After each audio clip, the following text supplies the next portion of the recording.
고린도전서 5장에서 8장까지의 말씀 함께 읽었습니다. 우상 제물 부분까지 끊고 이제 9장에서 이제 또 그리스도를 아는 지식 이렇게 나누는 게 맞아서 8장까지만 읽었습니다.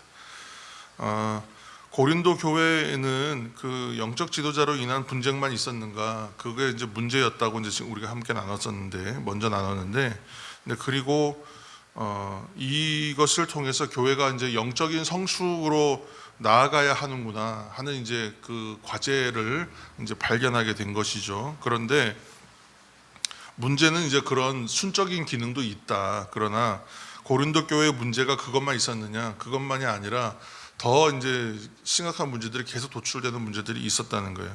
추가적으로 드러난 문제가 이제 오늘 읽은 5장에서 8장 부분에 집중적으로 나열되어 있습니다. 첫 번째는 음란, 또 음행의 문제, 또 성도 간에 이제 갈등이 있었는데 그 갈등의 문제를 교회 안에서 해결하지 못하고 세상 법정에 가져가는 문제, 또 결혼, 또 뭐 이혼 또는 이제 그런 것들을 통한 가정의 문제, 그리고 이제 우상 제물을 먹는 것, 이제 신앙의 단계에 따른 이제 이해의 문제, 뭐 이런 복잡한 문제들.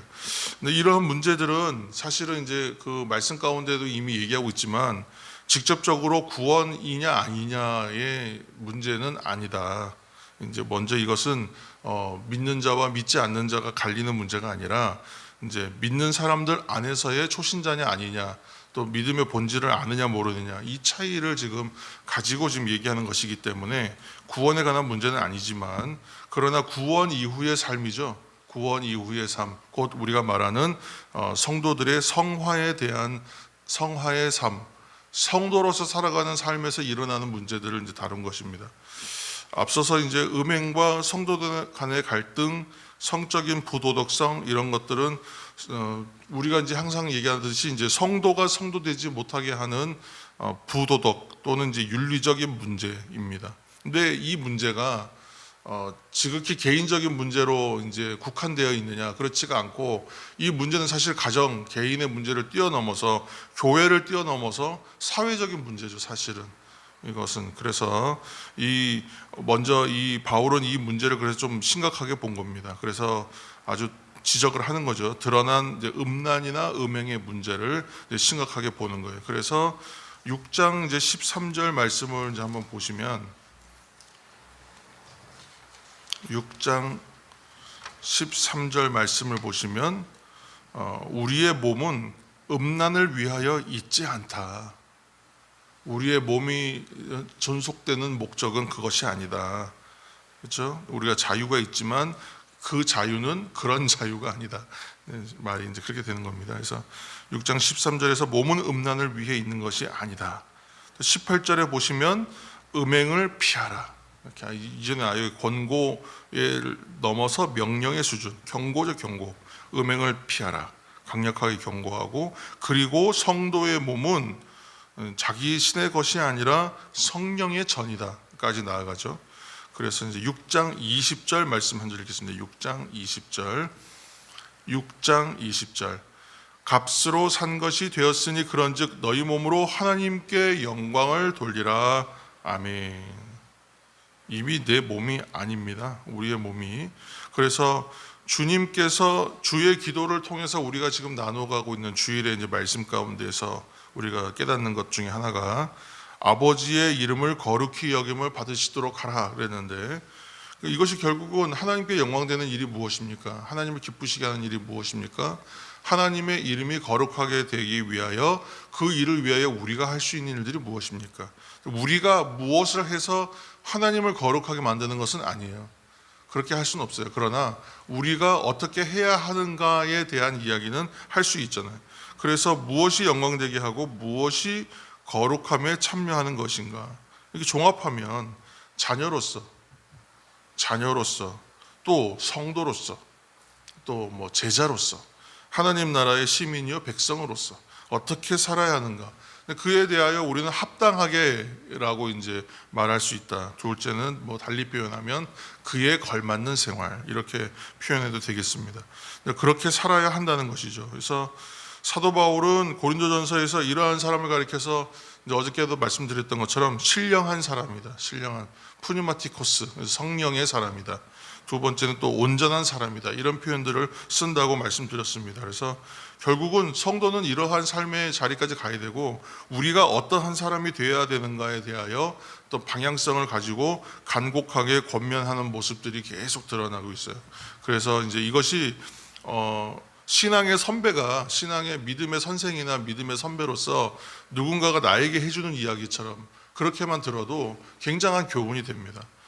그래서 우리는 그리스도께서 희생, 자신의 몸을 내어주시고 죽으시는 희생의 피로 값을 치르셔서 우리가 새로운 육체를 얻었다고 생각하면 돼요.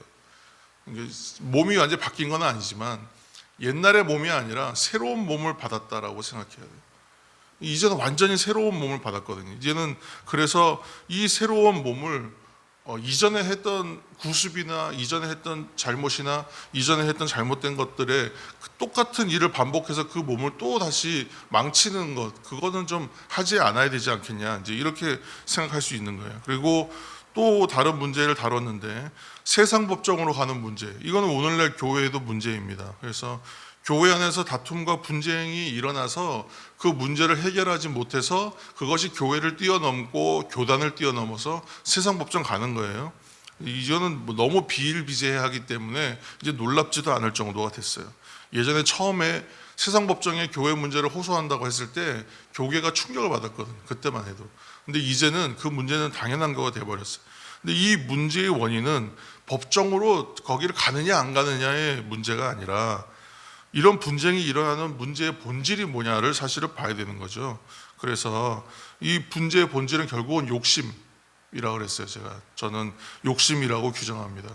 그러니까 이것은 신앙의 본질적인 건 전혀 아니에요. 그 수준은 이미 벗어났어요. 이것은 그냥 욕심이에요. 그래서 욕심으로 인하여 누가 옳으냐를 가리기 위하여 세상법에 호소하는 거예요. 그러니까 이것은 이미 그런 문제를 좀 떠난 것이죠. 마지막으로 사도 바울이 7장에서 권면하고 있는 내용을 다 묶으면 그리스도인의 가정생활에 대한 이야기예요. 그래서 결혼하는 문제, 독신으로 사는 문제, 이혼하는 문제, 재혼하는 문제, 이런 문제들을 다루고 있는데 사도 바울의 좀 독특한 관점이 있습니다만 이제 그 부분을 우리가 중점적으로 보려는 것은 아니고 이 한 면을 보려고 해요. 7장 17절 말씀을 여러분 눈으로 한번 보세요. 17절에 보면요, 오직 주께서 각 사람에게 나눠주신 대로 하나님이 각 사람을 부르신 그대로 행하라. 함께 읽을까요? 17절, 오직 주께서 각 사람에게 나눠주신 대로 하나님이 각 사람을 부르신 그대로 행하라. 내가 모든 교회에서 이와 같이 명하노라. 아멘. 20절 말씀 읽겠습니다. 각 사람은 부르심을 받은 그 부르심 그대로 지내라. 마지막으로 24절입니다. 형제들아, 너희는 각각 부르심을 받은 그대로 하나님과 함께 거하라. 아멘. 이 17절, 20절, 24절의 공통점은요, 반복되는 말이 있다는 거예요. 꼭 라임을, 요즘에 그 랩하는 사람들이 이렇게 말을 운율을 맞추는 건 라임을 맞춘다 그러는데 그것처럼 계속 반복되는 말씀이 있어요. 그것은 부르신 대로, 부르심을 받은 대로, 또 부르심을 받은 그대로, 이런 식의 비슷하면서도 동일한 말들을 계속 반복해요. 표현이 거듭하여 쓰여지는 것은 강조하는 거죠. 그래서 부르심이라는 말이 쓰여요. 부르심. 그리고 그 말 앞에 또 반복되는 말이 있어요. 각각 또는 각이라는 말. 그러니까 개개인의 따로따로이라는 표현이죠. 그래서 이 표현이 거듭해서 강조되고 있는데 부르심은 하나님의 부르심이에요. 이건 뭐 의심할 바가 없는 하나님의 부르심. 그런데 그 부르심이 어떻게 임하느냐 하면 각 사람에게 임한다. 이거는 각 사람에게 따로따로 임한다라는 표현이기도 하지만 동시에는 뭐예요? 동일하게 모든 사람에게 똑같다는 거예요.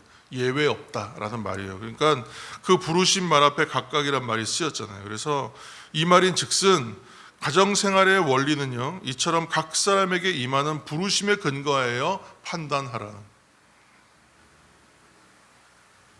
사도 바울이 얘기하는 것은 합당하게, 항상 합당하게, 부르심에 합당하게, 부르심에 걸맞게, 좀 그 수준에 맞게 이렇게 이제 하는 거예요. 그래서 그 표현을 많이 썼는데 이것을 걸맞게 저는 그렇게 말을 좀 바꿔 쓰려고 합니다. 각 사람을 부르신다는 것은 이제 더 콜에서 하나님의 부르심, 소명입니다. 소명. 그리고 그 부르심을 받은 사람은 소명에 걸맞는 생활을 해라. 내가 이렇게 사는 것이 맞는가 아닌가를 판단하는 근거는 하나님의 부르심이 무엇인가를 아느냐 모르느냐의 싸움이에요, 결국은. 그래서 하나님이 나를 이렇게 부르셨다면 지금 내 현실이 왜 이런가 하고 오해하거나 아니면 내 현실에 대한 이해가 잘 안 되거나, 근데 그러한 어려움에서 벗어날 수가 있어요. 지금 생활이 힘들고 좋고의 문제가 아니라 지금 내가 살고 있는 것이 잘 살고 있느냐 아니냐의 싸움이라는 거예요. 그래서 이것은 이제 그 하나님이 주신 소명이 무엇인지를 깨달을 때에 그 소명에 근거하여 이러한 사안들을 판단할 수 있다.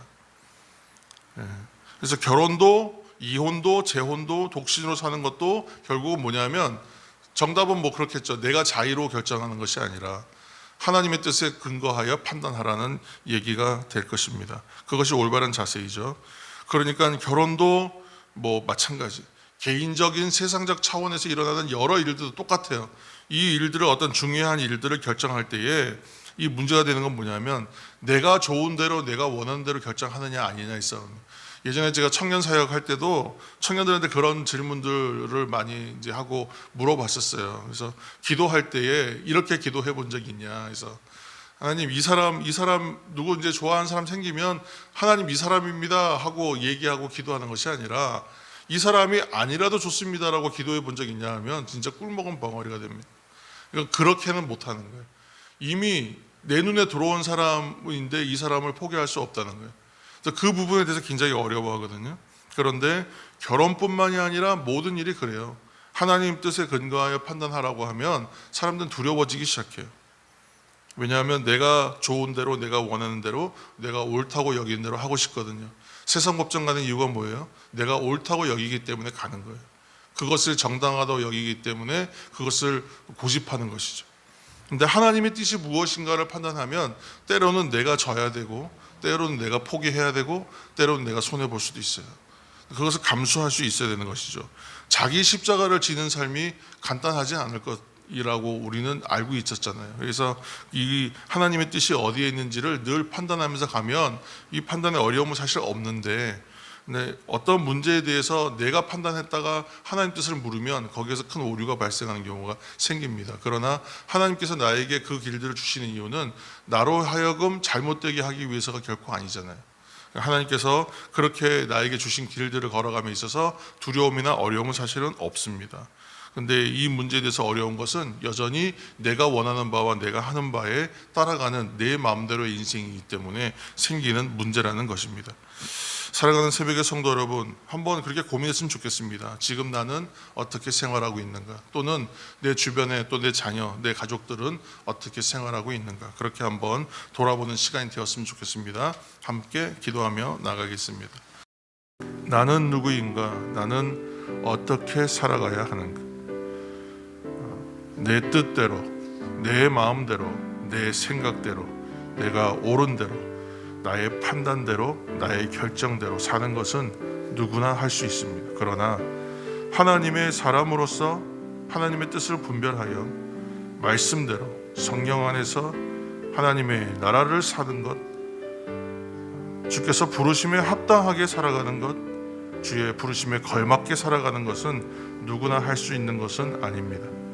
그리스도께서 희생의 피로 값을 치르셨다는 그 은혜를 깨닫는 사람, 내가 구원받은 백성이라고 자각하는 사람, 내가 하나님의 자녀라고 생각하는 사람, 내가 하나님께서 나를 부르신 것에 대하여 감격하는 사람, 오늘 찬송의 고백처럼 하나님의 은혜로 이 쓸데없는 사람을 왜 구속하여 주셨는지, 왜 내게 굳센 믿음과 또 복음을 주셔서 내 마음이 항상 편한지, 왜 내게 성령 주셔서 내 마음을 감동케 하시는지, 주 예수 믿게 하시는지, 주님께서 언제 오시는지, 주님께서 언제 나를 만나 주실 것인지, 그것이 궁금한 사람, 그 사람들의 삶입니다.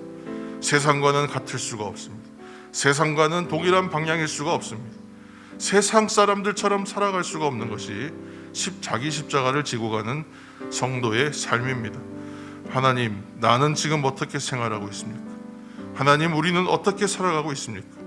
하나님, 우리의 교회는 어떻습니까? 성령 안에서, 주의 뜻 안에서 오늘도 주의 뜻을 분별할 수 있게 하시고 말씀대로 살아가게 하시고 은혜대로 살 수 있는 힘과 은혜의 동력 오늘도 허락하여 주셔서 십자가를 지고 가는 삶, 주의 부르심에 합당한 삶, 주의 부르심에 걸맞는 인생 오늘도 살아내게 하여 주옵소서. 그것으로 만족하게 하여 주옵소서. 그것이 나의 기쁨 되게 하여 주시고 그것이 나의 감사가 되게 하여 주옵소서. 모든 말씀을 예수님의 이름으로 기도합니다. 아멘.